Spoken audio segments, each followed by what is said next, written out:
Alright guys, TacticalRab again. I hope you're all doing well and enjoying your day so far. Some major developments in the Call of Duty League last night with the commissioner of the CDL coming out and revealing the CDL's perspective on the recent finals format drama that unfolded after OpTic lost to Gentlemates despite not losing a map until that grand finals. He gives the league's perspective on what they might look to change, some controversy over the decision, potentially, given that Damon Karma Barlow, OpTic's coach, gives his perspective as well. Plenty of other updates. Hit the like button if you enjoy, subscribe if you're new as always. Just to start with, if you're a BP Pro member on Breaking Point, gives you ad-free access among loads of other perks, including access to extra bread. So I'll just rip a pack open right here with 1,000 bread. And actually, wow, I'm telling you, that is not developer admin cheese. That's actually the best card I've got in a very long time. Anyway, I've got the Neptune rare, pretty fire, number 211. What I wanted to mention here was that if you're a BP Pro member, you can actually trade with other BP Pro members. So, because I know that some people have been asking for this for some time, if they've got the number 211 Neptune, they might want to trade it for a number, well, ideally you want the number 1 card here. So,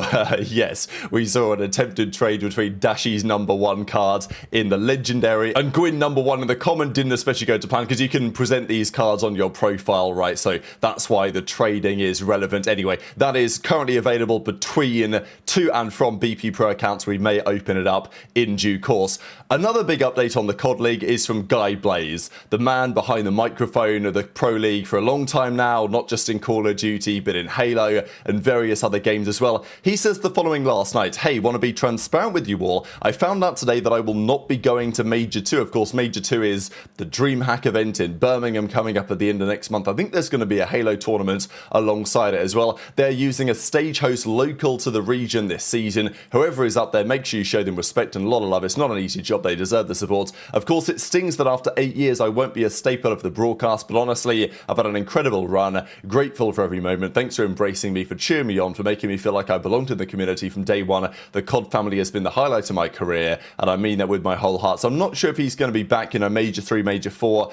What I will say about Blaze, an absolute gentleman, so great to work with in the green room behind the scenes, always puts a smile on everybody's face, a real part of the community in many ways. He was doing some great short form stuff, I think on Instagram, but also on TikTok at the Major, like dapping up the pros when they were turning up. So, like, Blaze has become a real part of the scene. Do I wish he sometimes asked more piercing questions? Yes. Still think he's been a fantastic character to have around the COD scene. I don't know if, well, hopefully he'll be back anyway at events for time to come, because it's always a pleasure to see him at these tournaments. But as he says, he's going to be taking some time away from social media, focusing other parts of his life. So yeah, we'll see. But I thought that was a big update. I do wonder what they're going to do instead in Birmingham, because Blaze hasn't hosted every event for the last few years. He's hosted the majority, but in Europe, when we went to Madrid last year, we also had a local Spanish host. Now, you guys might remember that this guy kept asking the players like what food they were going to eat. I forget exactly what it was, but the players were so confused because they didn't really understand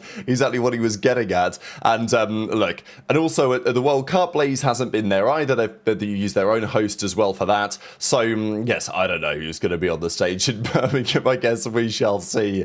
But yes, it does appear that, you know, this could be financial related, right? Because as he says, instead of flying me out, they're gonna fly, you know, they're gonna bring somebody else more locally, which makes sense and is understandable. Plenty of good British talent out there, and you know, we've seen that for years. So regardless, wishing everyone involved the best. The other thing I wanted to get into before we talk about the drama with the Pro League format, Formal, Kenny, and the Los Angeles Thieves. So Formal was talking about what Kenny wants to do next, if anything. Does he want to come back? Does he want to play in a different team? Kenny likes to play COD with structure.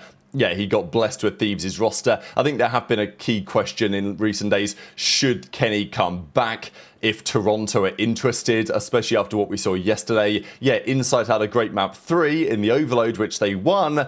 But then he had a stinker map 4 and they bomb out of the series 3-1, and it's like, unfortunately, that's what people are going to start to remember. Now, Thieves actually did drop a podcast here, the first one, I think, with Nium, and they discussed this because there was some talk. Formal was actually talking about Toronto and being like, well, you know, if my name comes out of the Goblet of Fire, then I guess maybe I'll take up the opportunity. Scrap says, look, he's got a good stream, for sure, but no way, we weren't picking him up. But I think there is a question to say, how different does that that Thieves team really look, right? Yeah, Toronto, of course, they brought in Kips. He looked good for the first 2 minutes of map 1. After that, it was still okay, but, you know, Toronto, maybe they looked a little bit better, you could argue. At least they did win the overloads.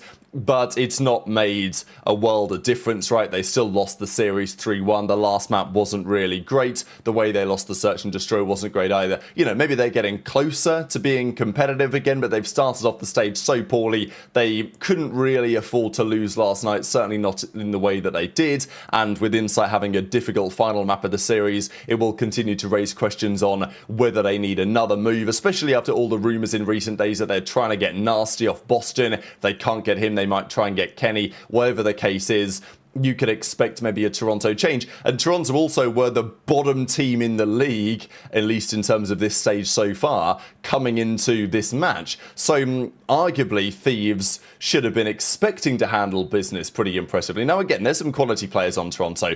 CleanX was cooking at times on the sub. JoeDeceives is him. So, you know, it is what it is. But also, did Thieves look massively different, right? Like Enable was talking about it and saying, it's the same story, right? I mean, Nium finishes the series dropping a 0.77, 0.8, and they're playing a Toronto team that's been pretty woeful. So, yeah, I want to see what happens when Thieves play a real top team, right? When they play an OpTic, when they play even a FaZe, but, you know, like a Gentlemate, something like that, which is coming up relatively shortly. We'll probably discuss their upcoming matches in the coming minutes. In fact, I might look at it now. So today they play the Boston Breach, but actually, yes, it's next weekend they play OpTic. The weekend after that is FaZe, and it's the very final game they play against Gentlemate. So we are going to see Thieves tested against a top team relatively soon, and then we're probably going to see whether they really have made much progress or not, because they've started out the stage well, for sure, but they've played Surge, Ravens, and Koi. It's one of the easiest starts on paper you could have had. Okay, Ravens online, it is what it is, but you know what I'm getting at. And, you know, if you look at the team stats so far, Nium's at a 0.91, Kenny was at a 0.92. Again, he's only played a couple of series, but within reason, his numbers are basically the same. So is the team radically different? It doesn't feel like it right now, but the results are looking better. I think time will tell. The argument could be for Nium, not to say that he's a bad player by any means, but it's like when you're playing with HyDra, Scrappy, and aBeZy, it's going to be tough to drop a 1.5.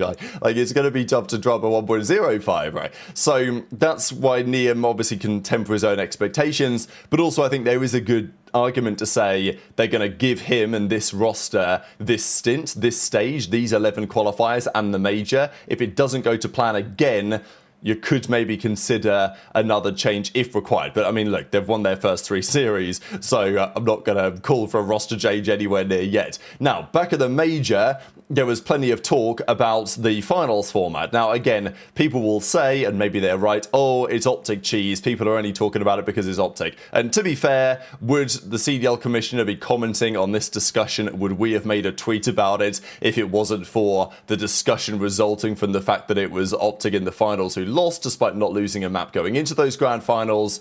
You know, maybe not, but still, it's a relevant discussion. We've tried to have it for years, and it's great to see that finally it doesn't feel like we're just talking into the void. I feel like for years in the COD League, we've made complaints about various things, and, you know, valid complaints as far as I'm concerned, especially when you get some of the guys from the bush. They come into the league and they see some of the things that happen, and they're like, why is it like that? That makes no sense. And we're like, yeah, we've been saying that for years. And, well, Daniel Say gives a response, which is nice to see. It doesn't, because after the major, we talked about the winner's bracket advantage. Not gonna lie, I expected, again, radio silence from the COD League, right? Maybe next year we might change it, but I didn't expect any discussion on it. Usually that's how it goes. We talk about problems, they disappear into the ether, never to be talked about again. But Daniel Say says, okay, let's have a conversation on the finals format. The current finals format is a straight up best of 7, no advantage for either team, winner takes it all. That's what Gentlemates did at the major. But arguably, OpTic, having gone through the winner's bracket, should have an advantage in that series because they'd not lost yet in the tournament. Now, in the CWL era, in the pre-CDL, the win rate in finals was way higher for the winner's bracket team because it used to be a double best of 5. If the team from losers won the first one, they'd have to do it all over again to win the second series. That's how the format used to be. Since changing it, it's far more 50-50. It's now 60-40, still in favour of the the winners bracket team because they're usually the better team. That's not a bad percentage, but I do think there is a good argument to say at least the winners bracket team should have some sort of edge. So Daniel says, well, we agree the winners bracket team deserves an advantage. So look, he says we all agree about they deserve an advantage, which right now it's like, it's a veto, right? So, great. Our position has been that having 2 lives in the finals is too big of an edge, and this data seems to reinforce that. Winners bracket teams winning 80% of the time entering the finals can dampen the entertainment. You know, it's actually more like 76%, but like, you know, I get his point. The outcome seems predetermined, and during the match it's not as intense since it's not do or die for the winners bracket team during a large portion of the match. Now, should there be a bigger advantage for the winners bracket? Potentially, e.g. 1 map win. We don't think bracket reset is the answer, winning 4x as much, so the 20% number roughly here, compared to the 60-40 split seems much healthier. So look, I don't disagree with Daniel's take in large part. I think I'm not the biggest fan of a bracket reset myself. Now, I know that's controversial because many would say, well, the older format was better, and it was fairer in the sense that the team from winners, because that's the point in the series, at that point of the tournament, they'd not lost a series. So arguably they should have to lose 2 series, which is fairer, fair enough. Now, the double best of 5, I don't like because it can be over too quickly. We saw finals that were 3-0 slamages. What I want from a finals, really, is to play a lot of maps and a lot of different maps, and then you really get the feeling of, okay, who actually was the best team? Because we sometimes saw the quick 3-0s in finals back in the day, and even if there was a bracket reset, they'd play the same map set anyway. They'd veto the same stuff and play the same maps again, and yeah, it added a little bit of intensity.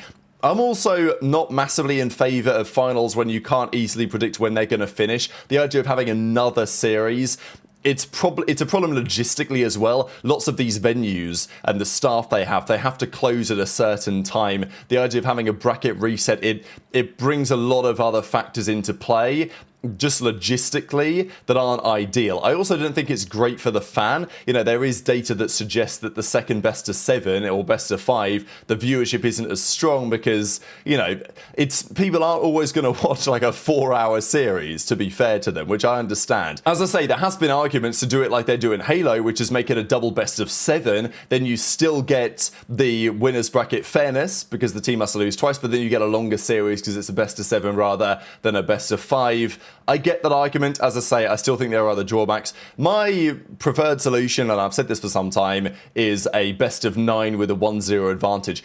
You know, and Octane agrees with this, and I'm sure that many others are on board with this as well. To me, this is the compromise, because you still give a sizable advantage to the winners bracket team. The reason why they said no to this in the early days, they did this at Champs 2020 for Modern Warfare 19. Dallas had a 1-0 advantage against FaZe in the grand finals. Then they said they couldn't do it anymore because the fans didn't understand it. Like, okay, let's give our fans a little bit of credit. The players might be, you know, low IQ league or whatever they say, but at least the fans know what's going on. It's not rocket science to explain why it should be a 1-0 advantage for the team. And as Octane says, it shows that the deep map pool, right? You're playing 8 maps, it would be in that scenario. It goes across loads of different maps, and by the end of the series, the team from winners has to win 4, the team from losers has to win 5. The best team is likely going to win the tournament there. There's still going to be an edge for the winners bracket team. It's still, if it comes down to the final map of the series, you know that's it, that's done, you know, all the pressure is on the line. I get Daniel's point, actually, that, you know, for the winners bracket team, it's like, well, if we lose this, we get to go again, which is fair, but also maybe takes a bit of the jeopardy away. So, like, this to me is the preferred solution. I think it's good to see that the COD League is actually talking about it, because for a long time now, I mean, we've said this for years, really, and now we're finally having the discussion to say, okay, maybe it's time to actually consider what a change here might look like. Now, Karma says we were just running it up because, of course, OpTic back in the day, they won 2 consecutive tournaments from the losers bracket, famously the World Championship 2017, and then I think Stage 2 playoffs just before that. They came from losers and won 2 best of 5s in the finals against Envy on both occasions to win those tournaments. So, look, the best teams could still do it from losers for sure, and Karma says nah, so he's like, maybe we don't change it. But yeah, I think the BO9 1-0 advantage to me is personally the best compromise. But intrigued to your thoughts in the comments. Again, the stats, and, you know, because I see Kebby talks about, like, using the stats and the percentages to justify decisions.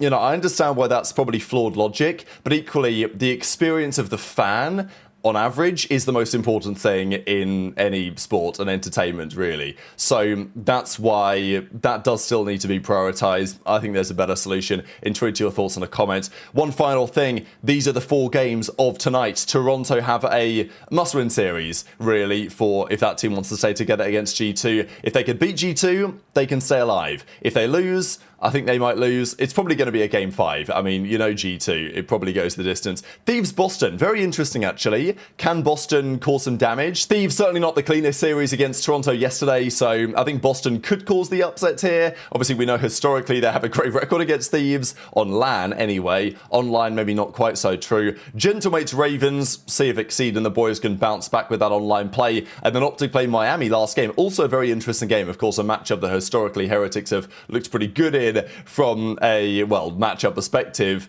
but OpTic will look to handle business and continue their flawless start to the stage. So hit the like button if you enjoyed, subscribe if you're new, take care, and I'll see you next time.